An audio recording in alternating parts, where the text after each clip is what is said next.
Today we have a powerhouse in sales, mindset, and productivity, Drewbie Wilson. From losing over 100 pounds to closing millions in sales, Drewbie has mastered the art of discipline and success. He's here to share his daily habits that help high performance, including content creators, stay consistent, motivated, and crushing it every day.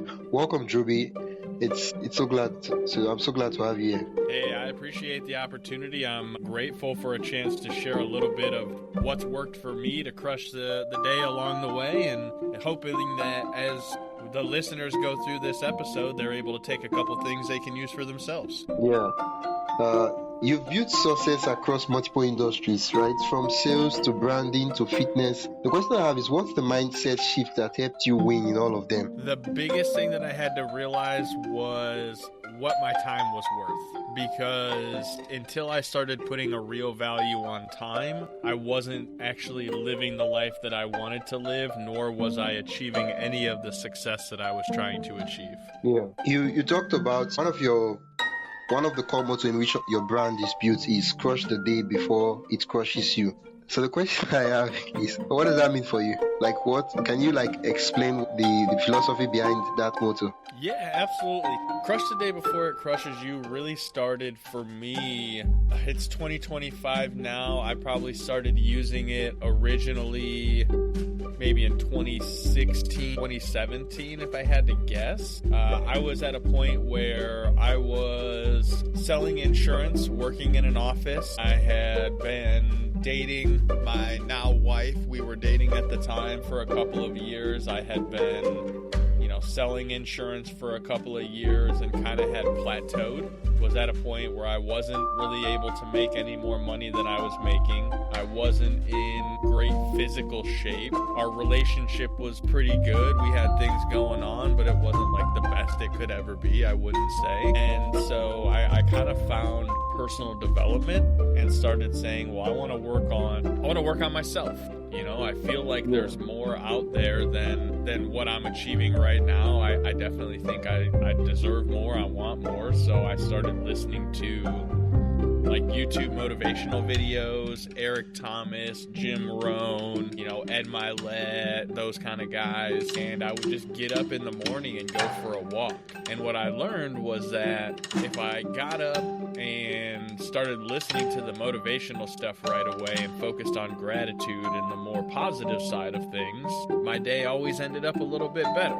But if I opened up my phone and immediately went to social media and started scrolling, or immediately turned on the news and listened to a bunch of nasty stuff on the news about all the terrible things that were going on in the world around me, it would be real easy to let the day get away from me and just kind of have a sour attitude all day. And then anytime I would hit a roadblock or something would happen, I would get frustrated and angry and have those same sorts of sentiments of violence and, just unhappiness, and it wouldn't be a very good day. And I remember just thinking it's so easy to let the day crush you if you're not careful. And so whenever I'd get up in the mornings, I would just look myself in the mirror, and that's what I'd say. I'd be like, hey man, crush the day before it crushes you. Go do the things that you need to do, the workout, all the hard stuff, and get it out of the way. That way you don't have to worry about anything else that comes your way. Because if you do all the hard stuff first and you crush that, then whatever else the day throws at you, you'll probably be able to handle, because it can't be as bad as those things you've already done. Yeah.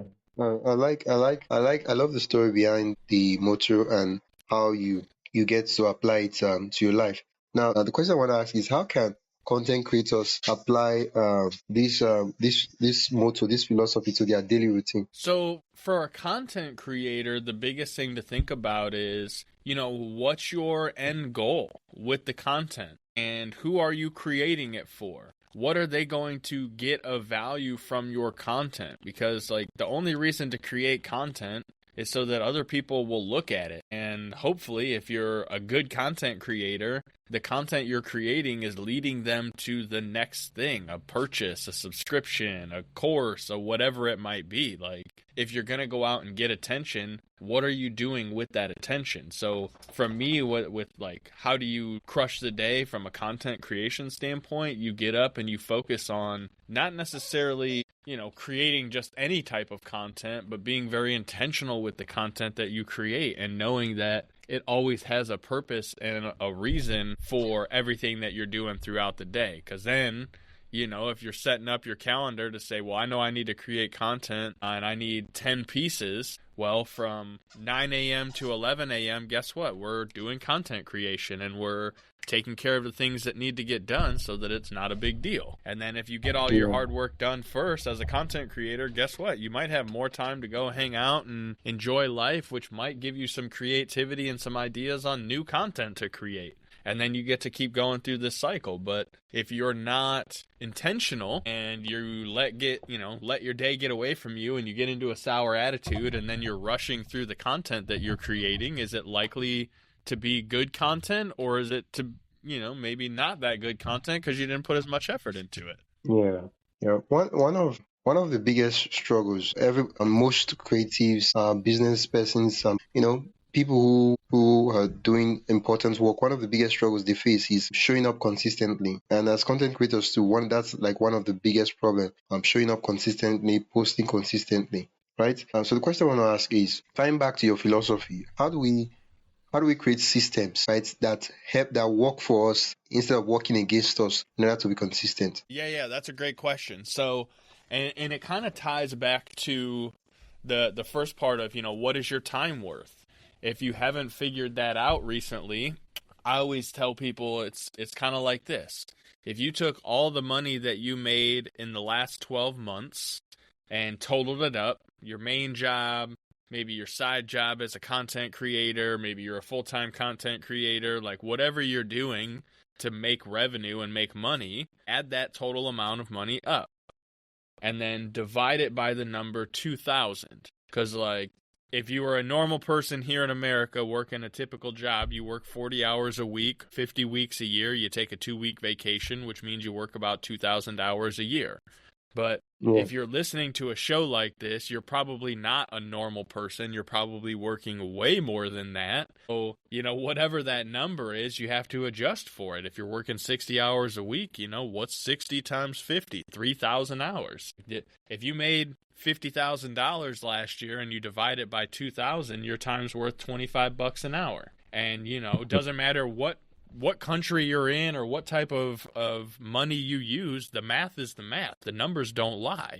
And what's interesting is that now that you have that number, 25 an hour, 50, 100, 1,500 an hour, whatever it is, if I came to you and said, hey, listen, you only have 24 hours left to live, here's that amount of money for 1 hour, I need your time, most people wouldn't give up an hour for what they're trading it for currently. Yeah. Because they realize their time is more valuable. And so when you start to realize how valuable your time is, that's when you can start using what I call the 4 6s process for being very structured with your day and getting the outcome that you're looking for.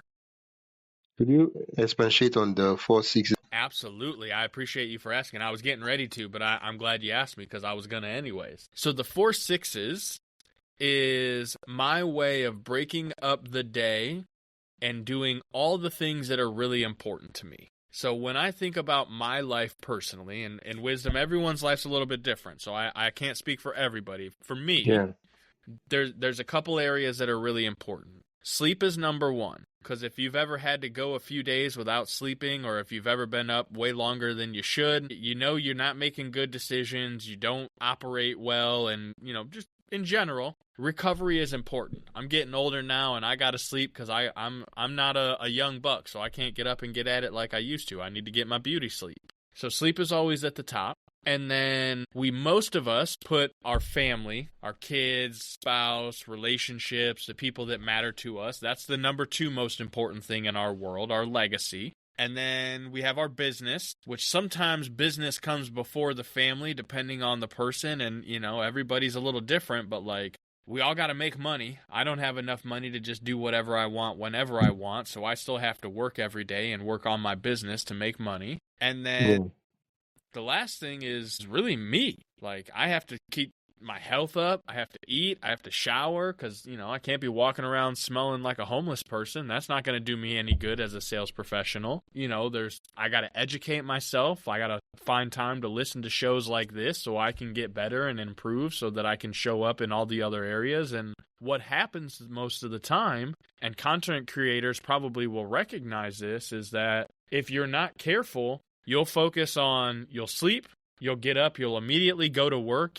Then whatever time you have left after work, you'll try to spend with your family so that they don't hate you and leave you. And then you never really make any time for yourself, which is why you see people who get burnout, they're unhappy, unfulfilled, their content starts to lack that excitement because they're not taking care of themselves first. And if you ever get on an airplane, the safety briefing says, hey, if there's an emergency, you have to put your own oxygen mask on first. And in life, most people aren't taking care of themselves first so that they can show up a better version for everything else in their life that matters. So the 4 sixes is saying, hey, if there's 24 hours in a day and these 4 areas of life are important, what if we spent 6 hours sleeping, 6 hours working on our business, 6 hours with our family, and 6 hours on ourselves, eating, drinking, all the things that are important for survival?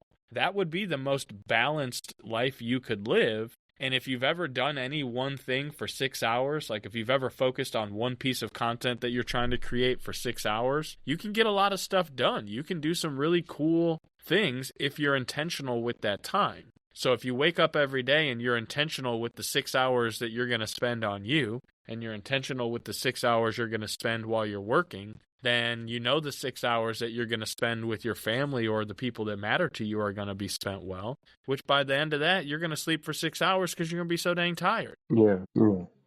I like that framework. I like the framework. So sleep, which obviously flows into our health and flows into our self too, and then we have to work, and then ourself, and then family and relationships. Absolutely. And again, everybody's version of success is different. Like what you see as successful is going to be different than what I see. And, if you went back to the day that you and I were born and you talked to our parents and said, hey, when they grow up and they're successful, what will their lives look like? I'm pretty sure it wouldn't include being on podcasts or doing whatever we're doing right now. But, this is our version of success. And so everyone's is a little different, and it's okay to embrace that. But to me, having a framework to work from gives you a better chance for success because at least you have some directions on how to achieve it. Yeah, that's true. I think at the end of the day, we have to go back to the drawing board and ask ourselves, what is truly important to me? Because what happens is that, I don't know if you've experienced it before, is if you have a to-do list of maybe 20 things to do, and there are about 2 or 3 core most important things on that list. If you do those, the remaining 17 things, right? As long as those 2 to 3 things are not completed, you still feel like you did not do anything for the day. But then there are days where you just do 2 things out of the 20 things on your list, and you feel like you've conquered the world. Amen. And it's the intentionality behind it that makes all the difference. Yeah. You earlier on when you explained the crush the day before it crush you motto, you did talk about some of the routines briefly. You talked about some of your routines you used to get into business, into the flow before any other thing, right? I'd love for you to expatiate and throw more light on some of the non-negotiable money routine that sets you up for success. Yeah, for sure. So one of the most important things that I do every morning is I wake up early. So my alarm goes off at 4 a.m. every day. Not everybody can live by that schedule, but that is when I know if I get up and I immediately start focusing on what am I grateful for? What are the things that I, am truly, honestly grateful to have in my life? And usually it's reaching over and touching my wife's butt and being like, oh, thank goodness and thank God she's still there. And then thinking about my beautiful son who's in the room around the corner, sleeping his little heart away and just living life. And I'm like, man, I'm so grateful that he's there. And then, oh man, I'm so grateful I have this warm bed and this place to be and food in the refrigerator because, in some places in the world, not everyone has those things. And focusing on gratitude really makes it that much easier to know that when I get up out of bed and I got to go to the gym and I get to do these workouts that I don't really want to do, but I know are going to make me feel better and make me stronger and give me more chance to live longer and enjoy those beautiful moments with my wife and my son, then the gratitude helps, because on some days you just don't want to get going, but you remind yourself of what you have and how grateful and how blessed you are, and it gives you that little bit of motivation to get going. And the other thing that I do right away is I drink a big glass of water, because you're actually dehydrating yourself overnight as you're sleeping. Not everybody knows that, but, when you're breathing and just living and sweating, you're dehydrating yourself. And so it's important to me to get lubricated. If I'm going to get up and start moving, I know I'm getting older, so I got to lubricate the joints a little bit, get greased up so that I can move smooth. So I drink a big glass of water, which helps me get up and get going. And then from there, right to the gym, get up, pray, meditate, go right to the gym and get that hard workout done. Because if I get that done, then I know the rest of the day is kind of up to me. Yeah. Now, all these things you mentioned, about what time do you complete all these things? So if I'm up at 3:30, 4 o'clock and I get all that stuff done, I go to the gym. I'm usually in the gym by 5 o'clock and then home getting cleaned up and having breakfast by 6:30. So by the time a lot of persons are waking up, you've already done the most important things. And that's part of the secret to success, right? Like, if I've already gotten up and I've worked out and I've prayed and I've meditated and I've done the things that I know are going to help me achieve, and others are just getting their day started, well, even if they're going to go and pray and meditate and work out and do all the same things, they're still 2 hours behind me. So by the time they're done, I've had breakfast with my family. We've gotten our day started together. I've sat down. I've had a team meeting with my team so that they know what our goal is for the day. And we're already making calls and doing the work by the time others are just getting home and getting their day started. You see, we talked about how to crush your day and all that. Of course, a lot of us, sometimes we're motivated, sometimes we're not, right? So the question I want to ask you is, how do you stay disciplined when motivation disappears? Well, I don't have a choice. Like, I have a family, I have people that rely on me, I have things that I've committed to doing, and if I'm going to be the person that I say I am, then I don't get to not do things when I don't feel like it. I don't have a choice. Oh, I think it takes us back to the beginning when we said we have to go back to the dream board. I think your why you do things is expressly clear to you. Yeah, I mean, and I shouldn't say I don't have a choice, because sure, I could choose to be lazy. I could choose not to get up. I could choose not to put in the work, but in the end, it's not going to get me the life that I want. And ultimately, those choices that I would make, it's going to affect other people around me, because the example that I set is leading them to make choices. And so if the choices I start making are, hey, I'm going to stop doing the work and I'm going to stop caring and I'm going to stop taking care of myself, well, what does that mean for the people around me? What are they likely to do?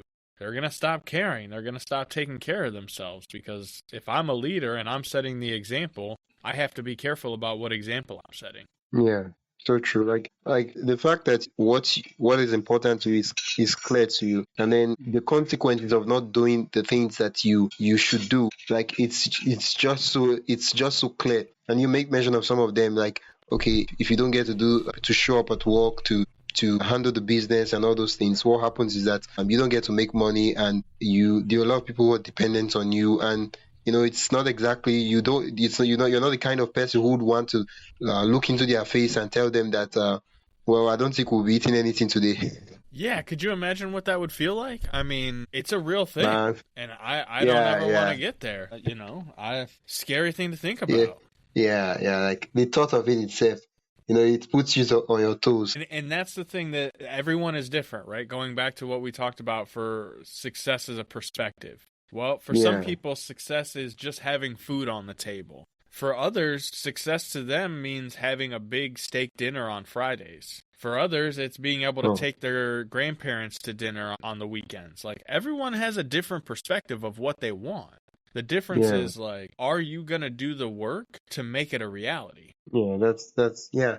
I think there's this quote from James Clear. He says winners and losers have the same goals, but the difference between winners and losers is that winners have systems and in place. They do things that help them get the goals compared to losers, which have goals, but they don't have the systems, they don't have the habits, none of those things. Yeah, that's a fantastic quote. I mean, I'd say there's so much truth to that because, Yeah, winning is done with systems, processes, and routines. And yeah, a lot of those systems, processes, and routines happen when you're alone, when there's no one else around you, when no one's telling you to pick up the phone and call the leads or telling you to go and do those extra reps when you're at the gym. That winning is done when you're alone. Now, it might yeah, be ultimately done when you're around other people, like the actual win itself, but everything that it takes to win, to become a winner, large majority of that is done when you're alone. yeah, yeah. Yeah, that's true. Like that's why we have to like revisit why we're doing these things and what really matters to us. Because at the end of the day, what we realize is that nobody at the end of the day nobody's going to save us. We have to still make the decision. We have to still make the choice, and not just in terms of words, but we have to make the choice by our actions and otherwise. Absolutely true. You see, recently I had a guest. I think, yeah, his name is Matthew Lesko, and he was talking about. I think he was talking about how he teaches people what to do in order to get funding from the government and all that. And he also said that what he also teaches people is what not to do, right? This is because I'm going to ask you a question now. Is you've talked about some of the things that you do to get into the flow, or some of the habits people could do and all that. So the question I want to ask is, what are some of the biggest mistakes you see people who are trying to be productive, who are trying to be disciplined, who are trying to show up? What are some of the biggest mistakes you just see them make?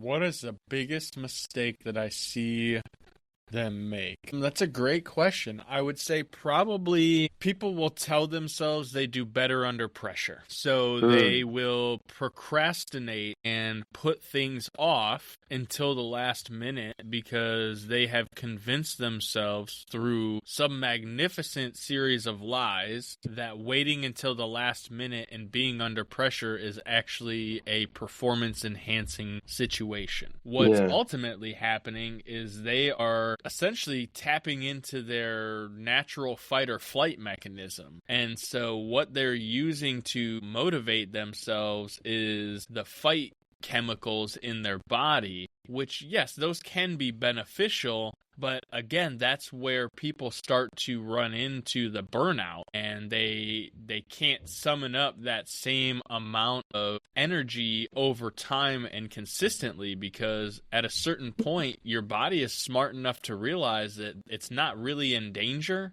You're just lying.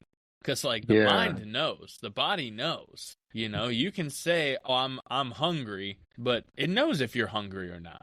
And a lot of the times, you're can only lie to yourself for so long. And I think that's the biggest mistake I see people making, is trying to convince themselves that they work better under pressure. So they delay doing the work until they feel like there's enough pressure to do it, which is the weirdest thing, because all it's telling me is that you don't care enough about the result to start taking action on. Yeah. I mean, there's no system in place, and I think, yeah, that's so true. Like we do this fire on the mountain approach when everything is, and sometimes things might not work, and then sometimes there are things that are beyond our control that will just happen, and because we're doing it last minute, what end up happening is we disappoint. We don't get to post the content is not ready, even though we say we're going to post on every Friday of the week, right? And that's just it. Is they'll overcommit themselves on these deadlines, and then they'll make the mistake of trying to put it off to the last minute to be more creative, and then they don't have time to fix the things that aren't correct. And it's this it's the weirdest thing that people will charge top dollar and then deliver bottom dollar results and still be upset with you when you ask them, hey, when did you start even working on this? How long did this take? And as a service provider, someone needs to be able to look at something and go dang, this took a long time. Even if it only took you 10 minutes. If it's not of that caliber, then it's not complete.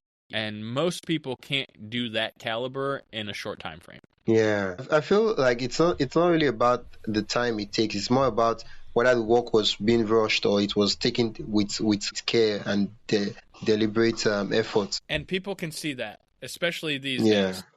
People know the yeah, difference between something that you've put effort into and something that you just threw together. yeah. Like preparation, it's very, very, very important, but a lot of persons just ignore that. And they start blaming the systems and saying, oh, this stuff doesn't work, oh, the customers would patronize me, oh, people won't view my content, oh, so many, because it's easier to like put the blame on someone else rather than accept and say, oh, I'm terrible, I don't know, I have bad systems, bad habits, I'm not, so many other things, rather than own up. We put the blames on someone else. Yeah, it's a lot of people, and you see this a lot in people who pick up business partnerships all the time. They're always working with someone new. Oh, I'm partnered with this person, or I'm partnered with this person, and then you start asking them like, "Well, what happened? Oh, they didn't do any work. They didn't do nothing. They suck. People always want to blame someone else for not doing the work when a lot of the times they're the ones that aren't doing the work that needs to be done. Because if they were, they wouldn't need a business partner. Yeah, I feel sometimes the reason why a lot of persons get business partners is to get this reassurance, right? That what they are doing is right. Not necessarily the fact that they need the business partner to do something, but they just will need someone to say, okay, I need, like, how do I put it now? They kind of like scared to go on the journey alone. Yeah, well, and going alone is scary. And so I respect and understand why it can be a little bit of a scary thing to think about. But what I recommend and why most people are here is that people who have gone down the path before you, they're leaving clues. They've carved out the path. They've gone through the jungle and hacked everything out, and basically all you got to do is just follow in their footsteps. And as long as you don't get too far off the path and you stay focused and intentional on where you're going, most of the time you're going to end up right where they led you to. But you still got to be willing to walk down that path. And just because the path is there doesn't mean that it isn't going to be scary. It doesn't mean that you're not going to occasionally run into, a lion or a tiger that's hiding out, in the jungle waiting for you. But that's life. That's part of the journey. That's what makes it exciting, so that when you do get to the other side and you see all those people who went before you, you get to share that story and they get to say how awesome it was. And then the next people who come behind you, who see the markings and the things that you've laid through all the stuff that you've shared along the way, they're going to thank you and they're going to share their story and all the things. And it's this ever-going cycle of anyone who's ever achieved, they're going to tell you what they did to get there. You just got to be willing to listen and follow the path. And sometimes you got to be on that path alone. But if you've got the directions, are you really alone, or are you just a little scared? Yeah. A question I wanted to ask is, you've given us some recipes on how to be disciplined, to show up, and you also told us something we should not do in an attempt to be disciplined, right? The question I want to ask is, there's certain persons who, this discipline of a thing, they've tried it, right? Numerous times they've done it, they failed, they tried again, they failed, they're like they failed more than 7 times and they rose again, and they are still falling and they're still rising. And for them, when they look at other persons, they see that is it that this discipline stuff was not just made for me? What's happening? What am I getting wrong? Right? What would be the what would I call it now? The approach to diagnose and then before and then treat the problem. So I think it's important to remember that in the sport of baseball, and depending on where you are in the world, you might not know baseball, but if you know baseball, the number one batters, like the top hitters in the world of baseball, they have a 300 batting average, which means that out of 10 times at the plate, they only hit the ball 3 times, which means they're failing 7 out of 10 times. Wow. And they are the most successful in the history of the sport. Wow. So just remember, if you're failing, that's part of growing. If you're failing and you're refusing to learn from the failures, then you're going to keep failing. But when you fail and you learn and you adjust and you try again, well, Edison, the inventor of the light bulb, took him 9,999 failures. And then on the 10,000th try, he invented the light bulb. And Yeah. so sometimes you just got to go out and fail. But through that failure, you learn, you get better, and if you have the right mindset, because you've been listening to shows like this, and because, amazing people like Wisdom share their knowledge, well, then maybe you won't fail as often. Maybe you'll start seeing that, hey, the things that you're failing, they're teaching you what you need to know to finally get to that major success that you've been working on. Yeah. I think the problem I have is the fact that, sometimes a lot of people say they are failing, but in actual sense, they're not actually doing anything to be failing, right? Because what I would assume is that the failure you're talking about is someone who is actually doing stuff, who is actually in the arena, not someone who is like sitting at the sidelines or at the bench and watching the sport. Yeah, there are a lot of people that are on the bench that are just calling themselves failures, and to an extent, they're right. They're failing to take action. And when you fail to take action, you're going to fail to get a result. There's really no other way around it. If you take a raw steak and you just eat it raw, well, you're going to have a raw steak. If you want it cooked, you're going to have to put it on the fire. There's no other way around it. If you want cooked meat, you got to apply a heat source. That heat source could be a wood fire, could be a stove, could be hot grease. I don't know what that is. That's for you to figure out. But if you want a certain type of steak, you want it cooked to a certain temperature, you're going to have to go and find the resources necessary to make that a reality. Yeah, I feel that it's in a way it's an insult to those who are actually playing the game, because it's more like if someone was to meet you and tell you that, oh, I didn't win the game, and you're like, okay, did you participate in the game? Oh, no, I did not register, I did not participate. Well, that's none of your business. Well, you're not supposed to win if you didn't participate, right? Compared to someone who was actually in the game, who actually participated, and they didn't get to win. It's a different thing entirely. Well, and that's the thing where I think there's this weird sentiment in the world where some people who are sitting on the bench, they're not doing any work, and they're telling everybody that they deserve more opportunity. Yeah. And I hate to break that to you guys and gals, but there's a lot of people who have way less than you who are taking every opportunity they can to try and improve themselves. And as a business owner, as a leader, I'm looking for that individual. I'm looking for the person that's willing to get up off of the bench and sweep it out and clean up trash and do whatever it takes to get that opportunity, because the person who's getting off the bench and doing the thing, whatever thing they're doing is leading them to the next thing. And often people who are watching from the bleachers that are, the other side of the bench, they're the ones that have more opportunity for the people who are getting off the bench. But if you stay on that bench, you're never going to get a chance to meet the people with the opportunity. Yeah, to illustrate perfectly for my audience, I feel like a perfect example is if I have this podcast now, I could decide to say I'm not going to create any content, I'm not going to post, I'm not going to interview anybody, and 2, 3, 6 months will just go by, and at the end of the day, I'll say, well, my podcast failed, it didn't get to work, right? And then I could also interview people, create content, and post, and I might not get that much traction, that much views. Well, that's a different scenario, right? And that person should not be compared with someone who you didn't show up for some reason. You just did not post. You forgot about the podcast for 4 months, and now you're complaining that podcasting does not work, that this thing is terrible, that you failed, and well, you were not in the game. So if people are talking, you should not even be talking. You should just sit down and watch. I think everybody could learn from that. I think everyone could, on occasion, do more sitting down and just watching, and they'd realize how much more they have to learn in this life. Yeah. One of the things, and I think in this day and age, it's very important to talk about it, is social media, right? There's a lot of good in social media, and there's a lot of bad in social media, right? The question I want to ask is, how does social media tie into your daily routine, and what do you use social media for, right?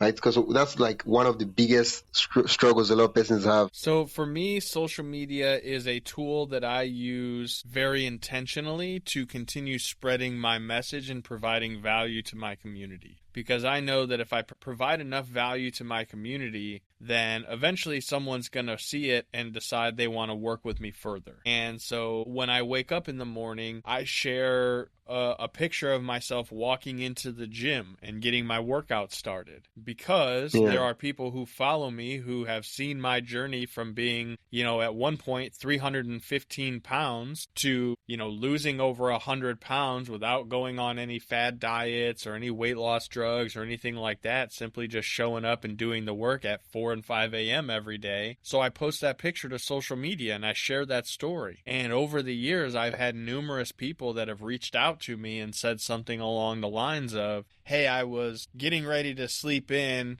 but I picked up my phone and opened up social media and you were staring me in the face from the gym at 4 a.m. So instead of being lazy, I got up and I did a workout, and I just wanted you to know I appreciate you for motivating me to do that. And I get those kinds of messages all the time, and I don't say it, and I don't post it because that's what I get from it. I post it because it's my own accountability to me, to remind me that, when I open up social media and it shows me all my memories and I scroll back last year, picture of me in the gym. 2 years ago, picture of me in the gym. 3 years ago, picture of me in the gym. It's that consistency of showing up on social media, doing the same things, being the same person, that people can know, like, and trust me enough to want to know more about how I can help them, or who I know that can help them solve the problem if I can't.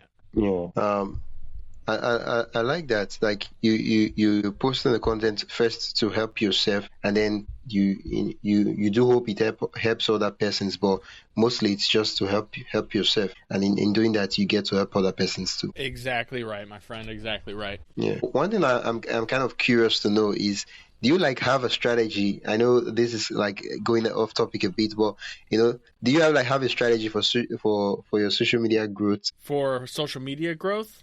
Yeah. Yes, I wrote a book on this called Social Media Mastery, so if you guys want to read it, go on Amazon and order it. It should be available pretty much everywhere. And my biggest growth hack is, to be consistent. Post every day on at least one platform and do it around the same time every day. Kind of treat it like a television channel.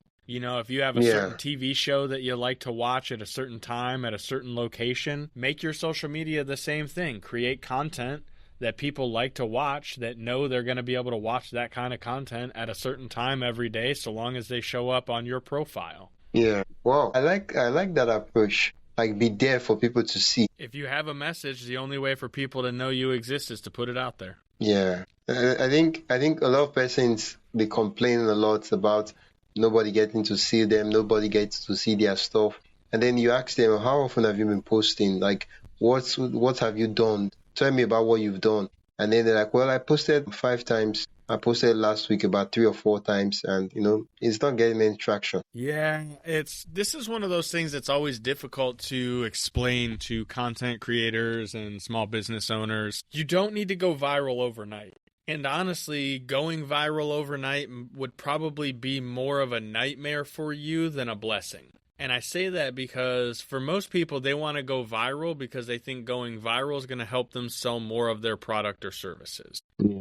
And I know almost without question, if I showed up at your business right now with 100 people behind me, credit card, cash money in hand, ready to go, it would probably break your business. You probably don't have the capacity to handle 100 new clients overnight. Yeah. So if you went viral and had 1 million people who were seeing your content now, and all of a sudden there's thousands of people reaching out to you trying to get your service, yeah, you might sell a handful of them, but I promise you your reputation isn't going to last very long. Because people are going to go, oh yeah, I tried to work with that guy and he never called me back. So, forget him. Yes, so true.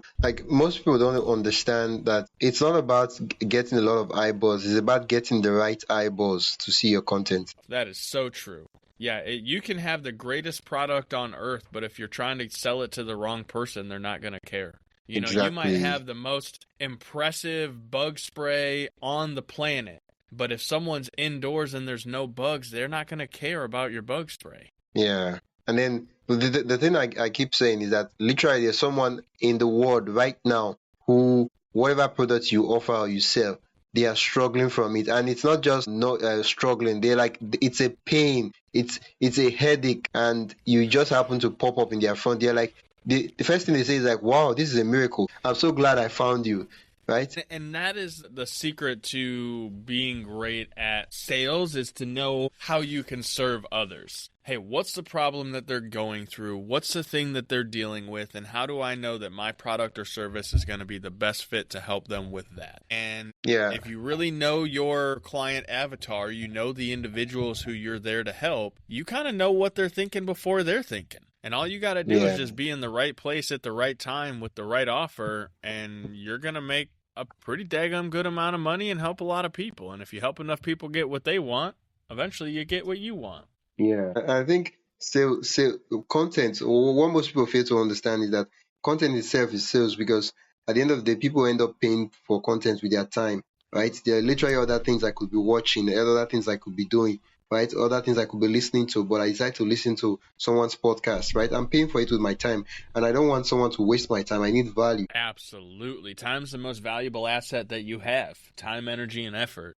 You can't get them back. Yeah. You can't buy them from a store, and you don't get a box full of them on your favorite holiday. Money we can get more of, but time, energy, and effort we cannot. So you got to be very careful with those. Yeah, it's like, literally, there are a lot of questions I could ask you, but as much as possible, I'm just trying not to go so much off topic, and to keep the team consistent. But since my audience, they're content creators, I'd love to ask you this question. It's a hypothetical question. If you had to start from scratch with zero audience, what's the first thing you do to rebuild? If I had zero audience and I had to rebuild, I would go back to just doing the same thing I'm doing, essentially. I would go out, I would find a platform where I could share my message, and I would start sharing my message, and then I would start engaging with others on that specific platform or place so that I could learn more about them and what they have going on, because building genuine relationships is how you build an audience. And once you've built an audience of people who know, like, and trust you,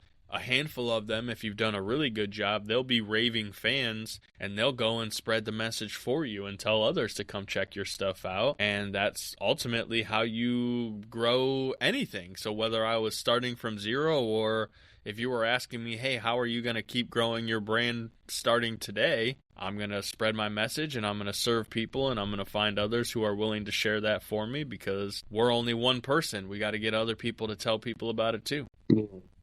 Yeah, so true. Most of the times, people are looking for a silver bullet, one of the shortcuts, the hack. But in reality, it's the same thing with the basic thing, that we just have to keep doing it and keep doing it again and again and again and again and again. It's the repetitions that create the success. Nobody's ever going to be perfect. But if you do enough repetitions, you'll get good enough to achieve the result. And if you keep doing the repetitions after you've achieved the result one time, you might get so good that you become the best. Yeah, so true.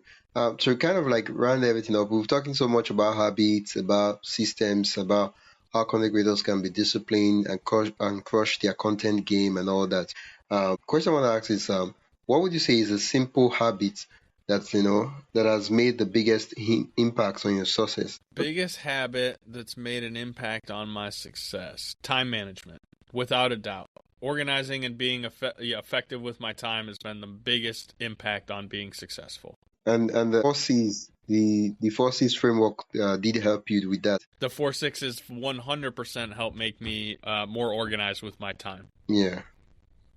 Before we'll conclude, and then you share with us where listeners can learn more about you. Is there anything you feel that my audience should know that I did not get to ask you? You've done an amazing job. You've had some really awesome questions, so I think your audience has definitely gotten quite the experience. The only thing that I would think that maybe is missing still would be the reminder that you don't have to create content on every single platform that exists. You can be very successful just creating content on one single platform. And the biggest thing that I can remind you is that if you want more engagement on your content, you have to be engaged with others. All of these platforms are designed and built off of engagement. So if you want more engagement on your content, do a better job of engaging with others. Yeah.